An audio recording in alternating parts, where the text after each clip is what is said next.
All right, we are going to take you now to Ian Neubauer on this New Caledonia adventure. Ian, great to have your company there in the CBD studio. Let's just start with why you like New Caledonia so much. New Caledonia. New Caledonia has to be my new favourite place in the world. It's really incredible that we've got this foreign country next to us, only 1,200 kilometres from Australian soil, yet most of us know nothing about it.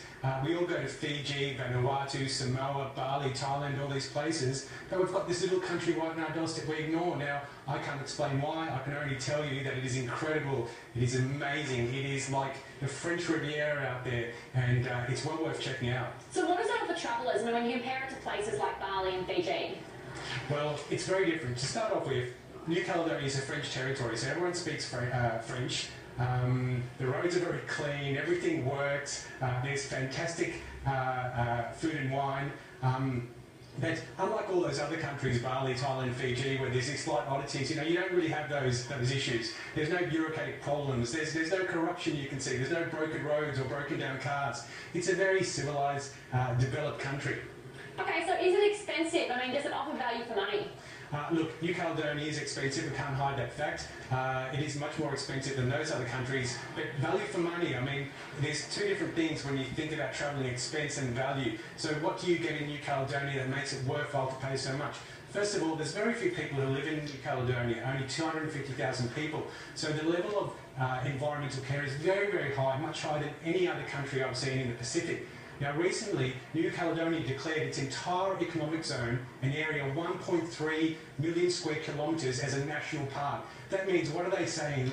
They are saying that they're going to protect the entire country, its coral reef, which actually happens to be the second largest barrier reef in the world, after the Great Barrier Reef in Queensland, and the largest marine lagoon in the world. So there's a very high level of endemism, it's a very high level of conservation and care, and the coral is amazing. It has to be, it is world class, and I won't say it's better than Queensland because I'm from Queensland and I love it, but it's just about better than anywhere else I've seen in the world. How French is it though? I mean, how much culture do you see coming through? Oh, it's completely French, and that's one of the great things about going there. You get to a restaurant, all the menus are in French. They don't really have them in English, but it's great because the waiters come to your table and they translate them for you, and it's part of the charm, and it really lets you know that you're not in Australia anymore. Of course, everyone's speaking French. The food, as I mentioned, was French. The traffic, people are driving on the other side of the road. But really, the French have got a level of sophistication, and it's something you don't see in other parts of the Pacific. The local people are very well dressed. You go to wine bars, you go to clubs, you go to salsa bars at night,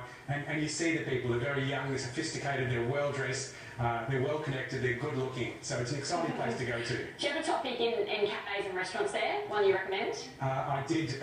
I did spend quite a bit of my time there eating. I think I put on a bit of weight. Look, I've got to recommend one in particular that is the favourite among locals. It's called Au Petit Café, and it's run by a good friend of mine, Gabby. What Gabby has done is he's married traditional French cooking with the Kanak ingredients. Now, Kanak are the indigenous people of New Caledonia. They account for 40% of the population.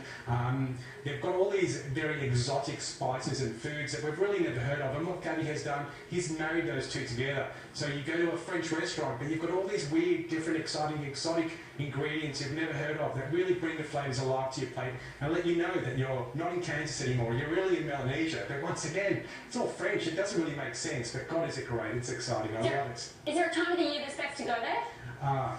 Well, you see, in a lot of places in the South Pacific, you can't really go from about November to about March. I mean, you can, but it's the rainy season, there's monsoons. New Caledonia actually lies in a temperate part of the South Pacific, so the fantastic thing is that they don't have a monsoon season. It's great to go any time of the year. I went in the middle of the winter, in June. I think the coldest it ever got to was about 20 degrees at night. The days were really nice, about 23, 24.